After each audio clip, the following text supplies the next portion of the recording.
Continuamos nuestra serie de Efesios y el pasaje que vamos a estar estudiando hoy es en el capítulo 5, versículos del 3 al 14. Efesios 5, versículos 3 al 14. Le invito a que pueda seguirme la lectura en sus Biblias. Y luego vamos a orar por este momento nuevamente. Dice así, Efesios 5, 3 al 14.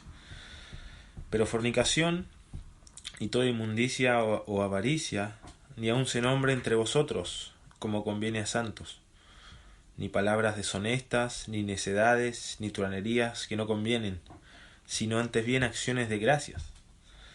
Porque sabéis esto, que ningún fornicario, o inmundo, o avaro, que es idólatra, tiene herencia en el reino de Cristo y de Dios.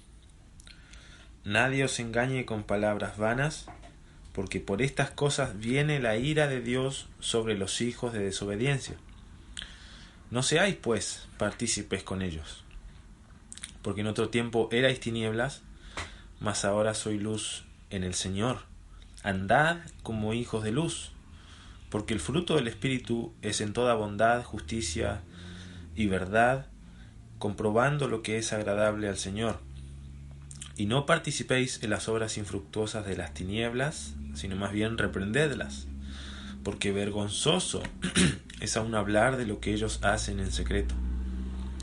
Mas todas las cosas, cuando son puestas en evidencia por la luz, son hechas manifiestas, porque la luz es lo que manifiesta todo. Por lo cual dice, despiértate, tú que duermes, y levántate de los muertos, y te alumbrará Cristo. Oramos nuevamente, Señor. Rogamos en este tiempo, en este momento, Señor, que podamos ser mutuamente exhortados, instruidos, corregidos por medio de tu palabra, en cuanto a lo que tú requieres de nuestra vida, en cuanto a lo que tú deseas, en cuanto a lo que es agradable para ti, que podamos ser expuestos, nuestras conductas pecaminosas, nuestro mal andar, Señor, y que podamos ser corregidos y motivados, Señor, al arrepentimiento y andar, como vamos a ver en esta mañana, como hijos de luz. Ruego que tu Espíritu, Señor, nos ayude a entender tu palabra, nos permita estar atentos a ella, nos permita escuchar con atención, con diligencia, con necesidad, porque necesitamos tu palabra. Señor, reconocemos que no hay nada, no hay ninguna otra cosa, Señor, que nos edifique, que nos haga crecer, que nos alimente, que nos santifique, que nos afirme, que nos transforme a la imagen de Cristo, que no sea tu palabra, Señor. Que al aprenderla, que al oírla, que al aplicarla podamos, como dice tu palabra, ser preparados y capacitados para toda buena obra. Te ruego, Señor, que nos hables y que uses tu Espíritu y tu palabra en esta mañana, Señor. Gracias de nuevo por este tiempo y por mis hermanos, Señor, que han podido conectarse. Te lo pido en el nombre de Jesús. Amén. Bien.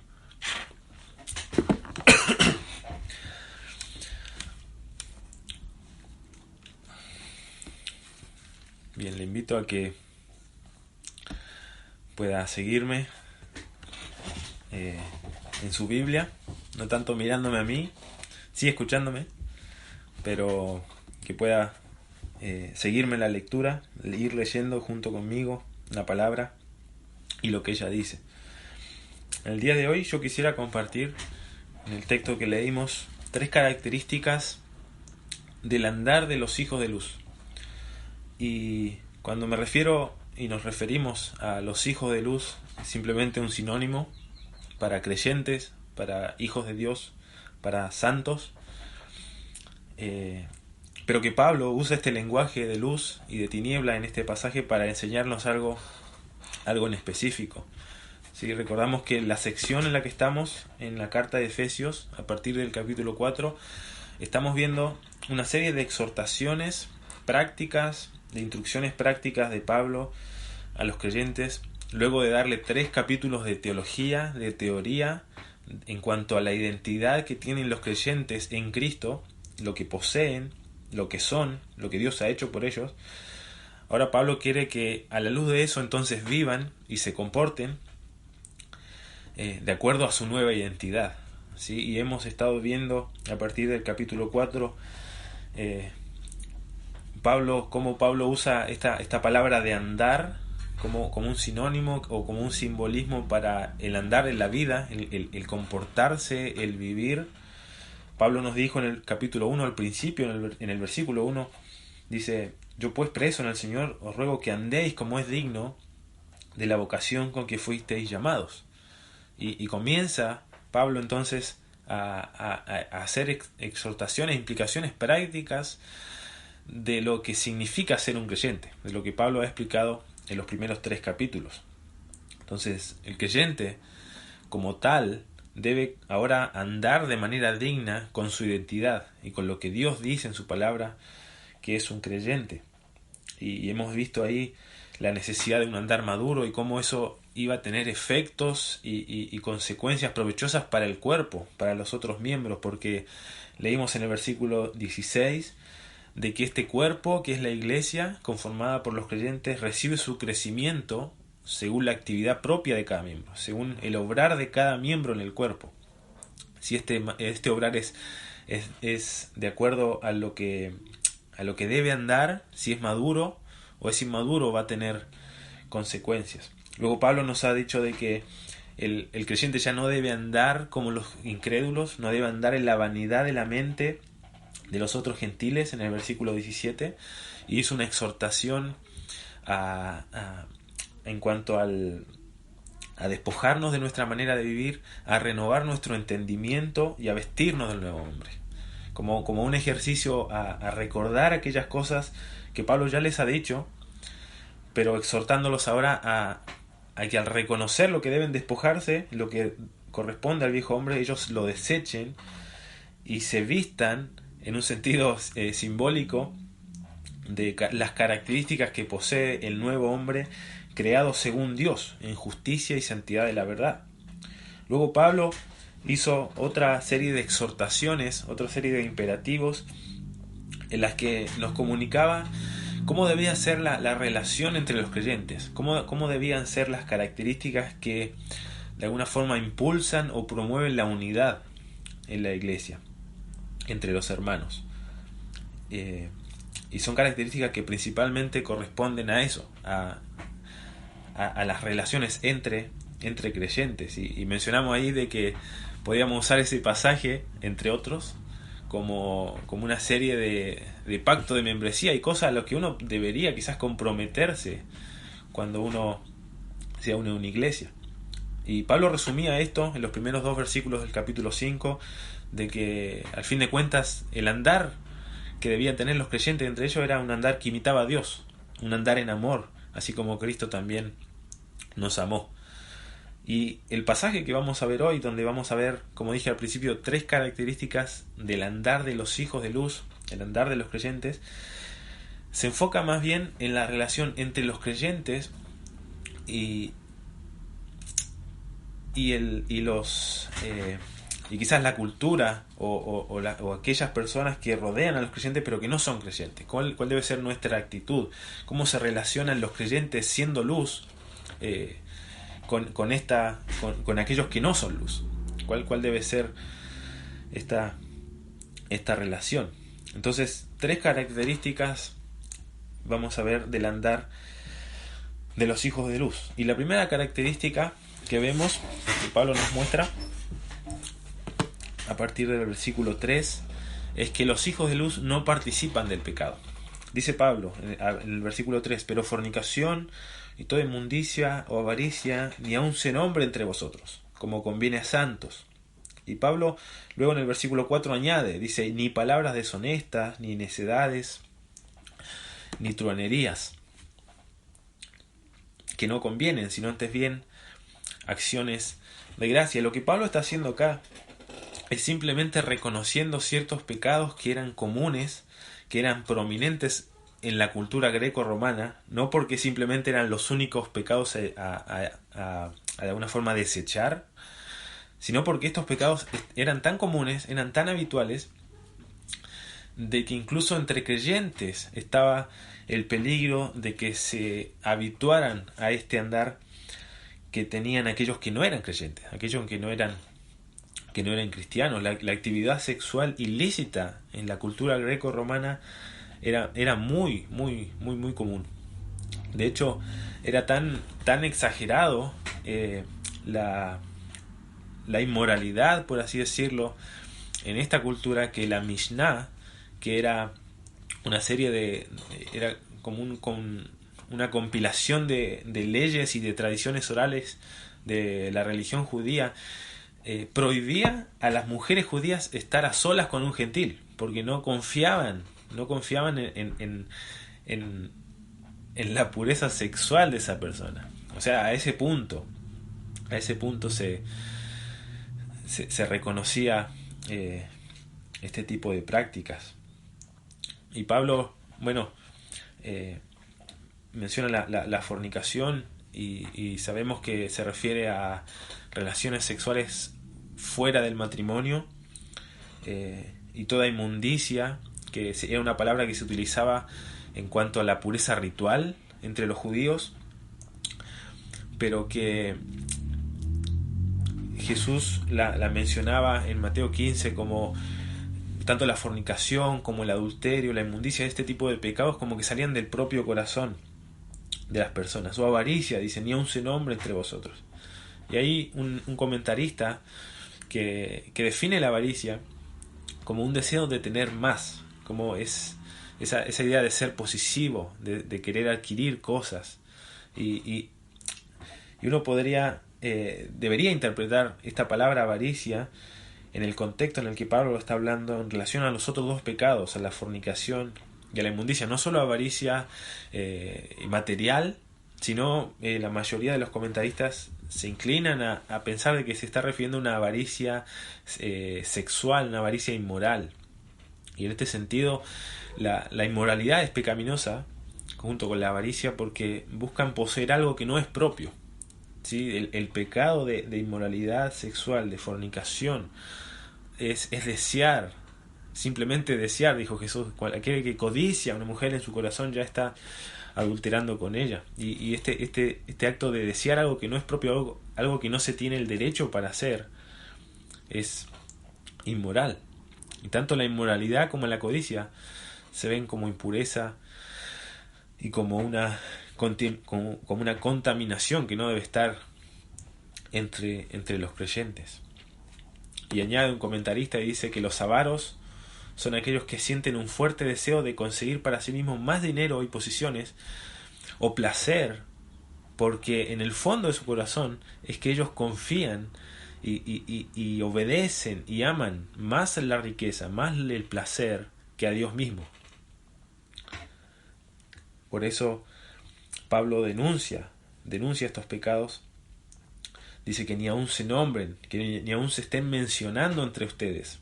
No en el sentido de que yo menciono el pecado y ya es algo malo, sino como algo que sea habitual de que se esté mencionando entre los creyentes.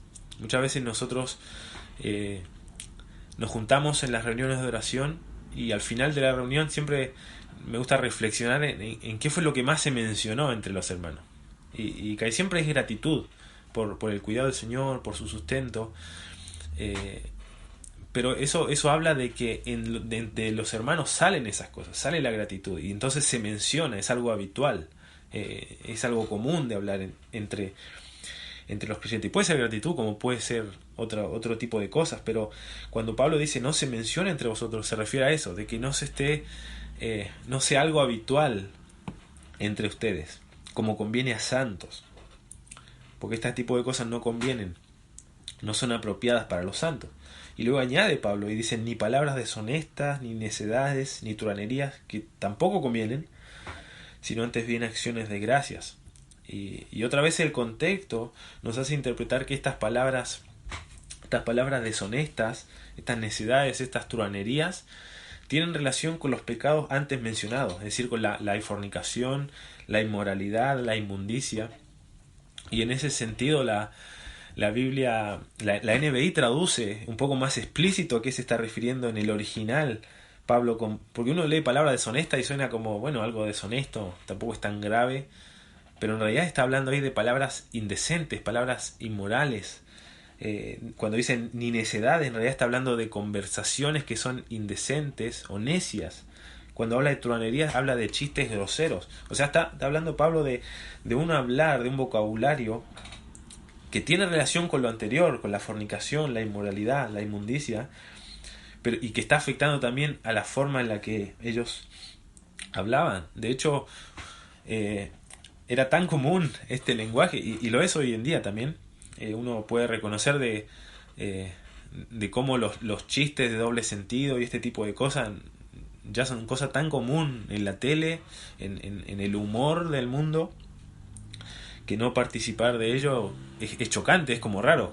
Pero ¿cómo no te reís de esto? Pueden preguntar las personas.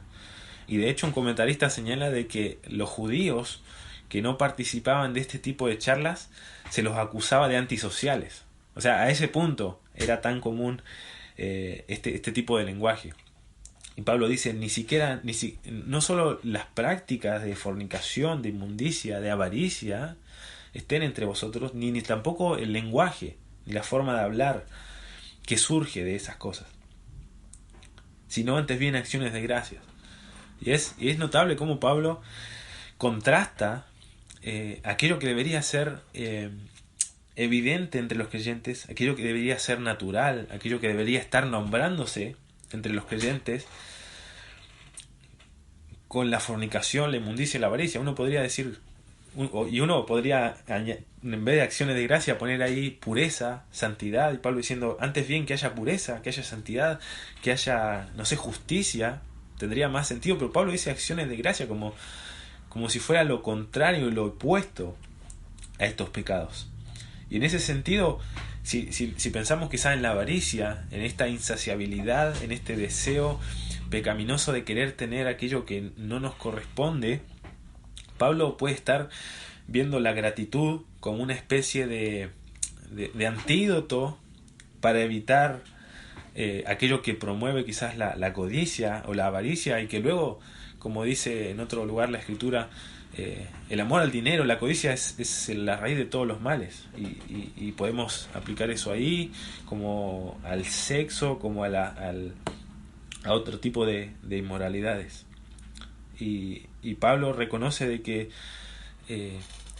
posiblemente las acciones de gracias, cuando surgen del corazón, entonces si hay acciones de gracias, no va a haber un deseo de tener aquello que no tengo o aquello que no debo tener, porque voy a estar contento con mi situación, voy a estar agradecido al Señor por lo que Él nos ha dado y nos ha permitido tener. Y luego Pablo añade dos razones de por qué los hijos de la luz no deben participar de las acciones pecaminosas. Y la primera de ellas, el versículo 5, dice, porque sabéis esto. Y añade que ningún fornicario o inmundo o avaro que es idólatra tiene herencia en el reino de Cristo y de Dios. Y Pablo repite los mismos pecados del versículo 3, pero ahora se lo asigna a personas. Ya no es fornicación, es fornicarios. Ya no es inmundicia, es inmundo. Una persona inmunda, aquellos inmundos, aquellos que practican esos pecados. Ya no es la avaricia como algo abstracto, sino aquel que practica la avaricia, es decir, un avaro, que es idólatra. Ninguno de estas personas que practican esos pecados tienen herencia en el reino de Cristo y de Dios.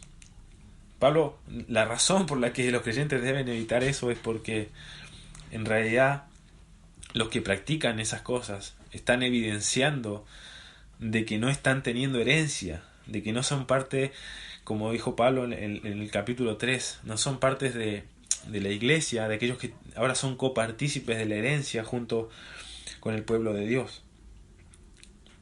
Y la segunda razón, versículo 6, es que dice: nadie os engañe con palabras vanas, porque por estas cosas viene la ira de Dios sobre los hijos de desobediencia. No solo aquellos que practican estos tipos de pecados,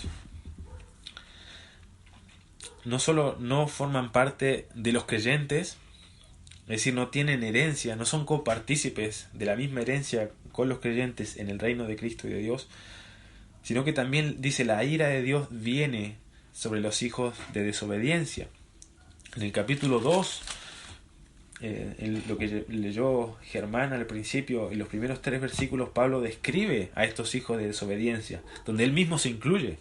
Pablo, un fariseo que tenía un estándar de obediencia, de santidad de la ley más alta que muchos de sus contemporáneos, él se incluye en esta lista. Dice en el versículo 3, en cuanto a las personas que estaban muertos en delitos y pecados, que seguían la corriente de este mundo, bajo el príncipe de la potestad del aire, dice: entre los cuales también todos nosotros vivimos en otro tiempo, en los deseos de nuestra carne, haciendo la voluntad de la carne, de los pensamientos, y éramos por naturaleza hijos de ira, lo mismo que los demás. Estas personas, es decir, aquellos que no eran creyentes, Pablo y la Escritura les llama como hijos de desobediencia, como hijos de ira, como leímos recién, porque la ira de Dios viene sobre los hijos de desobediencia. Es interesante que la palabra viene, en realidad debería traducirse como está viniendo, porque es una acción presente y continua. Es decir, que hoy la ira de Dios está más cerca que ayer de esas personas, y mañana va a estar más cerca, y la semana que viene va a estar más cerca, porque está viniendo, está acercándose. Y Pablo lo pone como una advertencia: nadie os engañe con palabras vanas, le dice.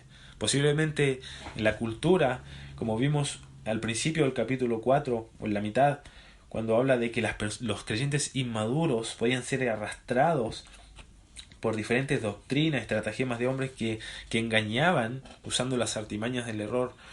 Personas inmaduras, creyentes inmaduros, posiblemente estaban siendo expuestos a este tipo de engaños, donde quizás le decían: no, vos viví como estás viviendo y no pasa nada. Y hoy muchas veces la iglesia oscila entre el legalismo, entre el libertinaje, diciendo todo es por gracia, salvo siempre salvo, y se cae quizás en una práctica extrema de pecados, y como Pablo denuncia también en Romanos, dice: perseveraremos en el pecado para que la gracia abunde.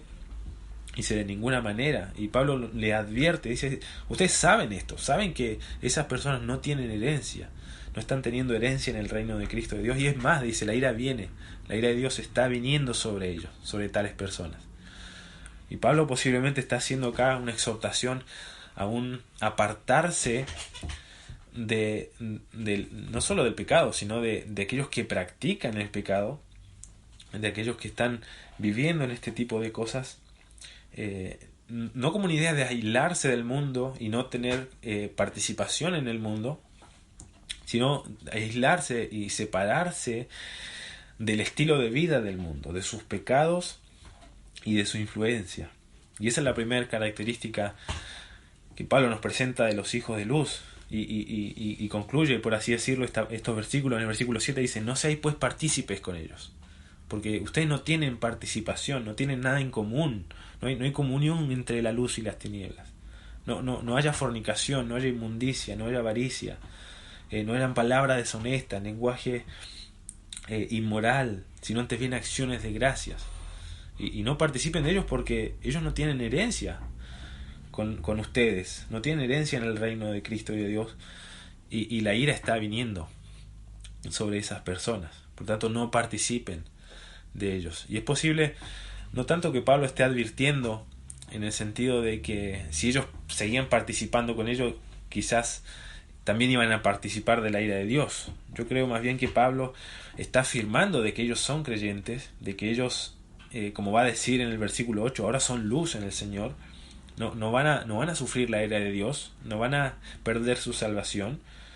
Y que Pablo esté haciendo dos cosas con estas advertencias en cuanto a que estas personas no tienen herencia en el reino de Dios y que viene la ira de Dios sobre ellos. Pablo quizás esté dando tanto una advertencia para aquellos creyentes o para aquellas personas que se creían creyentes y continuaban viviendo como el resto del mundo, pero también como un motivo para que los creyentes puedan ser motivados a tener más acciones de gracia, que es lo que Pablo dijo en el versículo 4. No hayan pecados, no haya lenguaje inmoral, sino antes bien acciones de gracia. ¿Por qué Pablo tengo que tener acción de gracia? Porque esas personas no participan del reino de Cristo, pero ustedes sí tienen herencia. Ustedes sí han sido hechos herederos. Y en el capítulo 1, Pablo, en los primeros versículos, nos habla de esta rica herencia que tienen los creyentes en Cristo.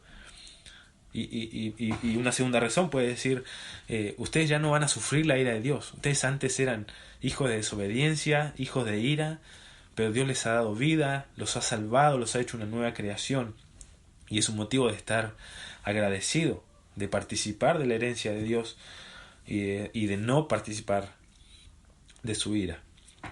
No seáis pues partícipes con ellos. Entonces, esta primera característica que Pablo nos muestra de los hijos de luz, de los creyentes, es que no participan del pecado, no participan del pecado. La segunda característica que Pablo nos presenta en este pasaje es que los hijos de luz reprenden las obras pecaminosas.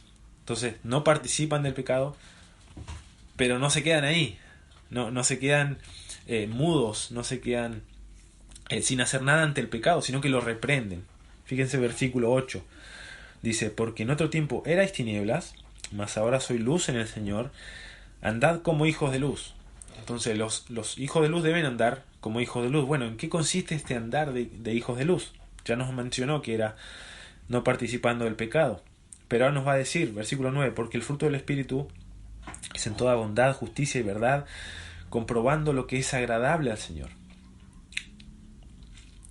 Y Pablo nos da acá la razón. Dice, ¿por qué? Porque ahora tiene que cambiar mi manera de andar, y es lo que Pablo, es como la tesis de Pablo en Efesios, y es que tu identidad ha cambiado. Ustedes antes eran tinieblas, no solo estaban en tinieblas, no solo estaban entenebrecidos en su entendimiento, como dijo en el versículo 18 del capítulo 4, sino que ustedes eran tinieblas. Dice, pero ahora sois luz en el Señor. Ha ocurrido un cambio de identidad, un cambio de naturaleza, un cambio de estado, un cambio de posición en los creyentes. Pablo está hablando a creyentes en estos versículos. Aquellos que debían vestirse del nuevo hombre, aquellos que habían sido creados según Dios en justicia y santidad de la verdad, aquellos que habían sido resucitados con Cristo, que habían sido hechos una nueva creación para andar en buenas obras. Pablo dice, ustedes ahora son luz en el Señor. Y como son luz en el Señor, entonces deben andar como hijos de luz. Deben comportarse de acuerdo a su identidad. Y Pablo hace un paréntesis en el versículo 9, dice, porque el fruto del Espíritu es en toda bondad, justicia y verdad. Y una mejor traducción, en realidad, en la palabra Espíritu, es en realidad la palabra luz. ¿Sí? Los mejores manuscritos tienen esta lectura. Y Pablo está diciendo, de hecho si uno lee, creo que la NBI o Biblia de las Américas va a decir, porque el fruto de la luz es en toda bondad, justicia y verdad. Y entendemos el fruto, simplemente el fruto de la luz es el resultado de la acción de la luz. Y de manera simple podemos decir, no sé, el fruto del sol, el fruto del accionar de la iluminación del sol es que todo lo demás brilla. Entonces, cuando hablamos de fruto, cuando Pablo habla de fruto en este versículo, habla del resultado que produce la acción de la luz. Es decir, que cuando la luz actúa en algo, produce un fruto, produce un resultado. Y Pablo dice acá que está hablando en lenguaje simbólico, metafórico, que el fruto de la luz es en toda bondad, justicia y verdad. Ustedes ya no deben participar del pecado. ¿Por qué? Porque ahora son luz. ¿Y qué significa eso? Que el fruto, el resultado que produjo la luz en sus vidas es que ahora va a haber bondad, justicia y verdad. Entonces, los creyentes ahora deben contrastar su andar con los frutos que distinguen a la luz. Dice, porque el fruto de la luz es en toda bondad, justicia y verdad, comprobando lo que es agradable al Señor. Es decir, que los creyentes ahora pueden y deben estar comprobando qué es lo que agrada al Señor. Pablo nos dice, este es el fruto del Espíritu. En esto resulta la acción de la luz. Y cuando hablamos de la acción de la luz, hablamos de la iluminación que produjo el Evangelio en la vida de una persona. Pablo en 2 Corintios, puede anotarlo y después buscarlo para que no se pierda de Efesios, pero en 2 Corintios capítulo 4, versículo 6 dice, porque Dios que mandó que de las tinieblas resplandeciese la luz, es el que resplandeció en nuestros corazones para iluminación del conocimiento de la gloria de Dios en la faz de Jesucristo. Es decir, que la conversión de las personas se habla en lenguaje de iluminación, de iluminación en medio de las tinieblas, en medio del pecado. Es decir, que la conversión, el hecho de que el Evangelio haya alumbrado en la vida de un creyente, va a producir como fruto inevitablemente bondad, justicia y verdad. Y Pablo dice, ahora deben andar como hijos de luz. Estos son los frutos de la luz. Ahora pueden comprobar lo que es agradable al Señor. Es decir, que los creyentes ahora pueden decir, bueno, un andar en bondad, un andar en justicia, un andar en bondad, en verdad, son frutos de la luz. Y ahora puedo comprobar, la inmoralidad, la fornicación, esto no es bondadoso, esto no es justo. Entonces no voy a practicar eso. Esto, no sé, la mentira, eso no tiene que ver con la verdad. Es un maltrato a un hermano, a una persona. Bueno, eso no es un andar bondadoso. Entonces, ahora el creyente puede y debe estar comprobando qué es lo agradable al Señor, porque lo ha revelado en su palabra. Y podemos ir a Gálatas, donde Pablo en el capítulo 5 nos describe los frutos del Espíritu y la lista aumenta. Y se puede añadir bondad, paciencia, mansedumbre, benignidad, fe, amor, y son cosas que Pablo ya ha mencionado en capítulo 4 y 5 de Efesios, en cuanto al andar del creyente. Pero lo cierto es que el andar de los hijos de luz pueden y deben comprobar qué es lo que agrada al Señor. Y como pueden comprobar lo que es agradable al Señor, pueden comprobar también lo que desagrada al Señor, que es lo que dice el versículo 11. No participéis en las obras infructuosas de las tinieblas, sino más bien reprendedlas. Entonces, puesto que el creyente puede comprobar lo que agrada al Señor, entonces puede comprobar lo que no agrada al Señor, es decir, lo que no pertenece a la luz, o como dice Pablo, las obras infructuosas de las tinieblas. Y Pablo dice ahí obras infructuosas. Por un lado, la luz tiene un fruto, y en contraste a eso las tinieblas o las obras de las tinieblas son infructuosas. Y no hablamos de que simplemente el pecado o las obras de las tinieblas no producen nada, porque sabemos que la Escritura dice que la paga del pecado es muerte, y podemos empezar a enumerar ciertos frutos que tienen el pecado, como, no sé, la falta de paz, todo tipo de vicios que menciona Jesús en cosas que salen, por ejemplo, desde el corazón de los hombres.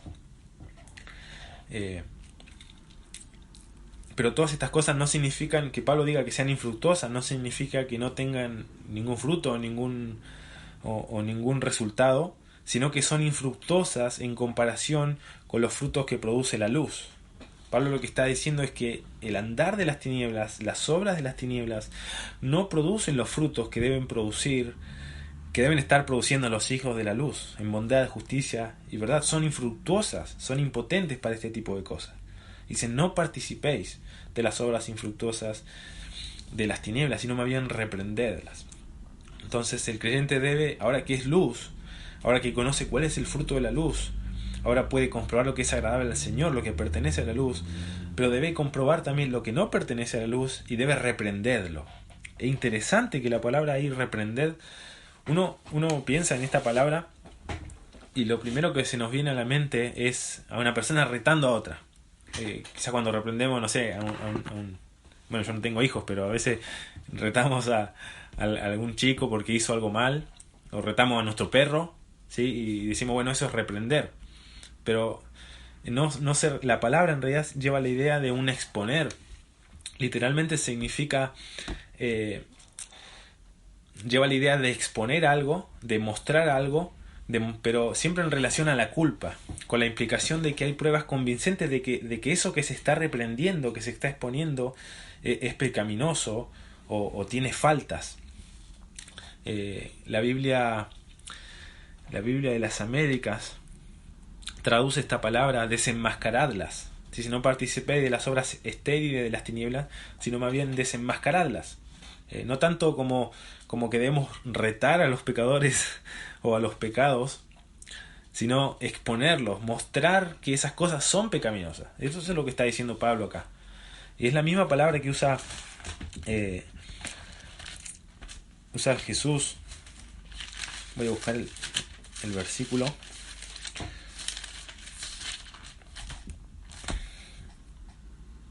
En Mateo 18, versículo 15, en cuanto a cómo se debe perdonar a un hermano, dice: por tanto, si tu hermano peca contra ti, ve y repréndele estando tú y él solos, y si te oyere, has ganado a tu hermano. La misma palabra se usa en Juan 16, me parece, no sé si lo anoté bien.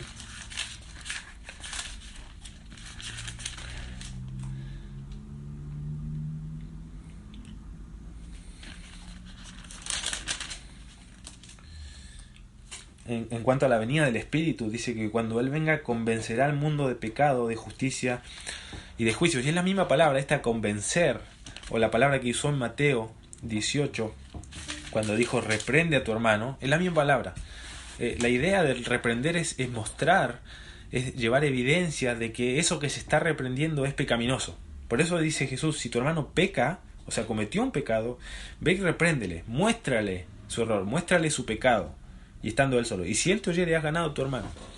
Y vemos cómo también la obra que el Espíritu Santo iba a hacer en las personas era de convencer al mundo de pecado, de justicia y de juicio. No es que el Espíritu Santo va a venir y los va a retar a los pecadores, sino que les va a mostrar, le va a dar evidencias, le va a revelar en su vida de que lo que están haciendo es pecaminoso.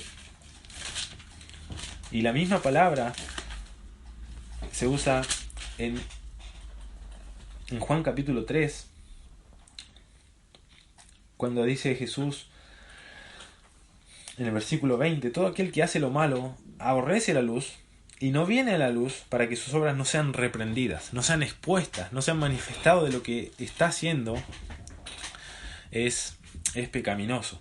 Entonces Pablo nos está diciendo: ustedes ahora son luz, estos son los frutos de la luz, ustedes pueden comprobar lo que es de la luz y lo que es de las tinieblas. Lo que es de la luz obviamente deben practicarlo, pero lo que es de las tinieblas deben no solo apartarse de ellos, no participar, como vimos la primera característica, sino también reprenderla, pero en el sentido de exponer. Es un llamado de Pablo a que el creyente no simplemente se aparte del pecado, sino que también tenga un actuar. La luz, dice: ustedes son luz en el Señor. Y como dijo también Jesús en Mateo 5, hablando de las buenas obras, dice: buenas para que vuestras obras alumbren y los hombres conozcan las buenas obras y glorifiquen a Dios, a vuestro Padre que está en los cielos. Y dice: vosotros sois la luz del mundo. Y el hecho de que el creyente ande en buenas obras, ande como luz, va a dejar de más manifiesto las obras que son de las tinieblas. El pecado se va a ver más pecado cuando los creyentes vivan de manera más santa. Entonces Pablo dice: reconozcan lo que es de la luz, participen en ello, pero las obras de las tinieblas repréndanla, expónganla, manifiesten lo que es pecaminoso, muestren la evidencia de ello, de que es pecaminoso. Y muchas veces como creyentes no solo nos apartamos del mundo, sino que cuando compartimos quizás con compañeros de trabajo, compañeros de escuela, vecinos, conocidos, nos quedamos callados ante el pecado. Nos quedamos callados, estamos silenciosos. Y quizás pensamos erróneamente: bueno, pero él es incrédulo, ¿de qué sirve que yo le diga que eso es pecaminoso? Pero acá Pablo está diciendo que los hijos de luz deben exponer el pecado, porque la luz hace eso, expone, manifiesta las cosas. No solo se diferencia de las tinieblas, sino que también expone, reprende el pecado. Porque es vergonzoso, dice el versículo 12, es vergonzoso uno hablar de lo que ellos hacen en secreto.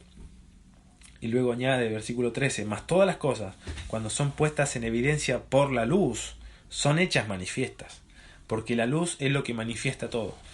Y la misma palabra que usa Pablo en el versículo 11 para hablar de reprender, es la misma palabra que usa cuando dice acá que son puestas en evidencia.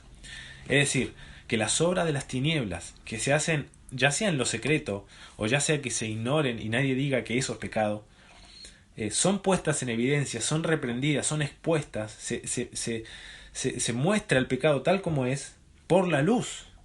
Dice, cuando son puestas en evidencia por la luz, entonces son hechas manifiestas. Entonces el pecado se ve como pecado, las tinieblas se ven como tinieblas, son visibles. Ahora las personas pueden reconocer, eso es pecado, más allá de que lo crea o no. La luz, la obra, el actuar de la luz debe manifestar el pecado, porque la luz es lo que manifiesta todo. Y cuando habla de todo y todas las cosas no se refiere literalmente a todo, sino a las obras de las tinieblas o aquellas cosas que son hechas en secreto. Y Pablo habla de que el andar del creyente, el andar de los hijos de luz, debe ser tal, no solo que se aparte del pecado, como vimos la primera característica, sino que también exponga, reprenda, manifieste las obras pecaminosas. Porque ahora puede conocer lo que agrada al Señor, puede participar de ello y reconocer. Y es nuestra responsabilidad de reconocer, manifestar, sacar a la luz aquello que no pertenece a la luz, aquello que no pertenece, que no es agradable al Señor, que es pecaminoso, que es parte de las tinieblas. Entonces vimos, la primera característica es que los hijos de la luz, los creyentes, no participan del pecado. La segunda característica es que los creyentes, los hijos de luz, exponen o reprenden el pecado o las obras pecaminosas, muestran el pecado tal cual es. Y en tercer lugar, versículo 14, los hijos de luz exhortan a otros al arrepentimiento. Y es interesante ver esto. Los creyentes no solo tienen la responsabilidad de apartarse del pecado, de separarse de las prácticas pecaminosas. Los creyentes no solo tienen la responsabilidad de decir eso es pecado, de manifestar lo que es pecado como tal, sino que nos queda una tercera responsabilidad, que es llamar al arrepentimiento. No nos quedamos ahí. No nos quedamos en simplemente denunciar a las personas, vos sos un pecador, sos un depravado total, como podríamos decir, sino que los llamamos al arrepentimiento, porque reconocemos de que hay posibilidad de que esas personas se conviertan, que eviten la ira de Dios que está viniendo, y como nos ocurrió a nosotros en el versículo 8, nosotros éramos tinieblas, lo mismo que los demás, pero ahora somos luz. ¿Qué ocurrió? Bueno, nos arrepentimos y el Señor nos salvó. Y ahora nosotros exhortamos a otros, nos separamos de las tinieblas, exponemos el pecado, pero también llamamos al arrepentimiento, dice versículo 14, por lo cual dice, despiértate tú que duermes, y levántate de los muertos, y te alumbrará Cristo. Y hay mucha discusión, porque la frase que Pablo utiliza, por lo cual dice, esa frase, siempre Pablo la utiliza cuando cita el Antiguo Testamento, o cuando cita la Escritura, o cuando cita palabras del Señor. Pero interesante es que este versículo no corresponde a ningún texto del Antiguo Testamento ni del Nuevo Testamento. Entonces es posible, hay mucha discusión. Algunos piensan que Pablo está citando un himno que se utilizaba cuando las personas, los creyentes, se bautizaban, y otros dicen que está parafraseando un pasaje de Isaías. Pero sinceramente eso no nos influye en la interpretación, porque el texto es claro. Pablo está exhortando y nos está poniendo esta frase, este himno o lo que sea, y nos está invitando a llamar al arrepentimiento a aquellos que duermen, a llamar a que se levanten a los muertos, y te alumbrará Cristo. Y también hay mucha discusión en cuanto a si Pablo está exhortando en estos versículos a que los creyentes expongan las obras infructuosas de las tinieblas de otros creyentes, es decir, posiblemente creyentes inmaduros, que como dijo en el versículo 6, habían sido engañados por palabras vanas y estaban aún viviendo en pecado, y Pablo les exhorta a que los creyentes más maduros anden de manera tal que el andar pecaminoso de los inmaduros se exponga como pecado, y que este versículo 14 es una exhortación en realidad a creyentes que están quizás dormidos espiritualmente, o que han caído, que han tropezado. Pero también hay otros que piensan que no, que Pablo está diciendo que esta exhortación está dada para que los creyentes exhorten a los incrédulos, que hagan un llamado al arrepentimiento. Y las dos cosas creo que son verdad y se pueden explicar. Debemos nosotros separarnos tanto de los incrédulos como de los creyentes que vivan en pecado. No debemos participar de ese tipo de conducta. Debemos exponer el pecado no solo de los incrédulos, de aquellos con quienes tenemos a veces participación en trabajo, como mencioné, en la escuela, vecinos, sino que también debemos llamarlos a arrepentimiento. Y estas tres cosas son importantes. Dice, despiértate tú que duermes, levántate de los muertos. No está diciendo que vayamos a los muertos y profeticemos de que van a resucitar. Simplemente es un llamado simbólico de decir arrepiéntanse. Dejen su estilo de vida de muerte, de pecados, de delitos. Despiértense de ese sueño, levántense de esa muerte. Es decir, arrepiéntanse, y entonces Cristo los alumbrará. Así como a nosotros nos alumbró cuando nos arrepentimos, cuando creímos en el Evangelio. Reconocemos la soberanía del Señor, en que Dios, como leímos en Corintios, 2 Corintios 4, Dios es el que mandó que de las tinieblas resplandeciese la luz, y resplandeció en nuestro corazón para conocer, para creer el Evangelio. El Espíritu Santo fue el que nos convenció de pecado, de justicia y de juicio. Pero el Espíritu Santo no se arrepintió por mí. El Espíritu Santo no tuvo fe por mí. Nosotros tuvimos que arrepentirnos. Nosotros tuvimos que dejar nuestro pecado y creer, poner nuestra confianza en el Señor. Y las dos cosas son verdad. El Señor es soberano, pero las personas deben arrepentirse. Y esa es nuestra motivación para llamar al arrepentimiento y para predicar el Evangelio. No confiando simplemente, porque si confiamos en la condición del hombre, no habría motivación para ¿por qué le voy a predicar si él no se puede arrepentir? Pero como creemos en que el Evangelio debe ser creído, uno debe arrepentirse, y Dios muestra su gracia y su luz, obra su luz por medio de la predicación, entonces predicamos y llamamos al arrepentimiento. Y eso es lo que hace Pablo acá. Nos exhorta como tercer característica de que los hijos de luz deben exhortar a los pecadores, exhortar a otros, no solo a no creyentes, sino a creyentes que han sido arrastrados por el engaño, a que se arrepientan. ¿Sí? Tres características entonces del andar en luz. Mencionamos la primera. Los hijos de luz no participan de acciones pecaminosas. Ahora yo no sé cuál sea tu situación hoy, no sé cuál sea la condición de tu andar en luz. No sé si estás caminando a la luz de Cristo. No sé si estás... uno puede imaginarse de noche, cuando las calles están iluminadas. No sé si estás, por así decirlo, bajo la luz, ¿sí?, de la calle, o estás caminando por oscuridad. No sé cuál es tu vida íntima en cuanto a la inmoralidad sexual, en cuanto a la fornicación, y entendemos de que el Señor nos exhorta también a que todo pensamiento codicioso, incluso eso es pecado, y los creyentes no deben participar de aquellas cosas. No sé cómo es tu andar, tus conversaciones, no sé cómo son, pero Pablo nos dice que los creyentes no solo no deben participar del pecado, pero también deben tener acciones de gracias. Ahora yo no sé cuán agradecido estés, y es interesante que Pablo ponga la gratitud como una marca notable e indistinguible para los creyentes. No sé cuán agradecido estás con tu situación actual. Quizás luchas con tu soltería, aquellos que son solteros. Quizás luchas con que no nos podemos reunir.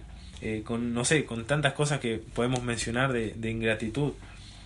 pero el creyente debe tener gratitud al reconocer lo que el Señor ha hecho por su vida, de que nos espera una herencia con el Señor y que hemos evitado, gracias a Cristo, gracias al Evangelio, la ira de Dios, y podemos estar agradecidos. De hecho, Pablo va a decir en el versículo 20, dando gracias por todo a Dios el Padre, en nombre de nuestro Señor Jesucristo. Pablo dijo que él aprendió el secreto del contentamiento y sabía vivir en escasez, en pobreza, no sé, en prisiones, en abundancia, en todo podía aprender. Había aprendido el contentarse en el Señor, porque en Cristo le era suficiente y podía vivir agradecido. Ahora, como creyentes debemos apartarnos del pecado y ser agradecidos con nuestra condición. La segunda característica era que el creyente expone las obras del pecado, reprende las obras pecaminosas. Y en esto creo que hay mucha exhortación para nosotros, porque muchas veces hemos estado callados, y hablo de manera personal en mi propio caso. Muchas veces ante personas que no son creyentes nos quedamos callados, no decimos, mirá, eso es pecado. Quizás familiares, porque tenemos el temor de quizás de ofenderles, quizás conocidos, o incluso hermanos que han tenido una actitud pecaminosa. Y tenemos bueno, pero se va a ofender si le digo. Y tenemos esa lucha de no querer ofender, quizás decir, bueno, tengo que pasar el pecado por alto, o pasar la falta de mi hermano por alto. Pero Pablo nos dice que el pecado debe manifestarse como tal. Y Jesús dijo, si tu hermano peca contra ti, no dijo ve y pasa su ofensa por alto en el sentido de que ya está, pasó. Una cosa es el perdón y otra cosa es reprender y exponer, mirá, eso fue pecado. Y como vimos, la idea de la palabra reprender es manifestar, ofrecer quizás las evidencias, mirá, esto es pecado por esto, por esto, y tratar de hacerlo con amor y ayudar a nuestro hermano a ver su error en ese sentido. Y muchas veces fallamos en eso. Y en cuanto a los incrédulos, vemos qué importante que es también manifestarles su pecado, manifestar el pecado como tal, no quedarnos callados. Porque piensen, si nosotros no decimos qué es lo que es pecado, por qué eso es pecado, entonces ¿de qué sentido sirve predicarles el Evangelio? Si ellos no saben lo que es el pecado, no saben por qué es pecado.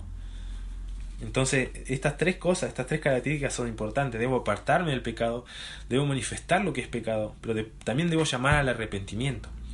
Y fíjense, si nosotros no nos estamos apartando del pecado, pero exponemos y reprendemos el pecado en otro, es como Jesús cuando dijo, ¿quieres sacar la paja de tu hermano cuando tenés una viga en tu propio ojo? A mí me venía a decir de que me falta amor y vos estás, no sé. Muchas veces nos pasa eso, de que quizás queremos exponer, reprender a otro, pero quizás en nuestra propia vida no estamos apartándonos del pecado. O muchas veces queremos llamar a otros al arrepentimiento, pero también nosotros participamos de ese lenguaje inmoral, de ese lenguaje obsceno, de ese humor que caracteriza al mundo. O queremos llamar al arrepentimiento, pero sin manifestar qué es el pecado, sin hablar de la justicia, del juicio que viene sobre esas cosas. Entonces las tres cosas son importantes. Debemos apartarnos del pecado, debemos exponer aquello que es pecado como tal, pero también debemos llamar al arrepentimiento. No nos quedamos en el juicio, no nos quedamos en reprender a las personas, en atacarlos y mostrarles lo corrompidos que están y tirarles con todas las doctrinas del calvinismo, sino que tenemos que ir y llamarlos al arrepentimiento, llamarlos a que se arrepientan, y entonces Cristo los alumbrará, dice, hay una promesa allí. Si las personas se arrepienten, todo aquel que cree y se arrepiente, viene a la luz, como dijo Jesús, viene a la luz. Y entonces la luz del Evangelio puede brillar en aquellas personas y pueden ser convertidas, pueden pasar de tinieblas a luz. Entonces debemos apartarnos del pecado. El andar de los hijos de luz se aparta del pecado, expone el pecado, pero también llama al arrepentimiento a los pecadores. ¿Sí? Vamos a orar. Señor, gracias damos por tu palabra, gracias damos, Señor, por por la exhortación, Señor, por la corrección que recibimos a través de ella. Señor, te pedimos perdón por nuestra vida infructuosa muchas veces en cuanto a la luz. Somos luz, Señor, y no vivimos como luz. No alumbramos, no vivimos en buenas obras, de manera que el pecado se vea como pecado. No llamamos a otros al arrepentimiento, no hablamos del pecado. Señor, nos quedamos callados tantas veces, Señor, y te pedimos perdón y rogamos de que tu palabra pueda dar fruto en nuestra vida, podamos ser transformados, pero sobre todo obedecer, Señor. Muchas veces el conocimiento nos sobra, Señor, pero la obediencia escasea en nuestras vidas y queremos rogarte de que en tu gracia, Señor, nos permitas obedecer a tu palabra, vivir, Señor, a la luz de lo que hemos aprendido en este pasaje, Señor.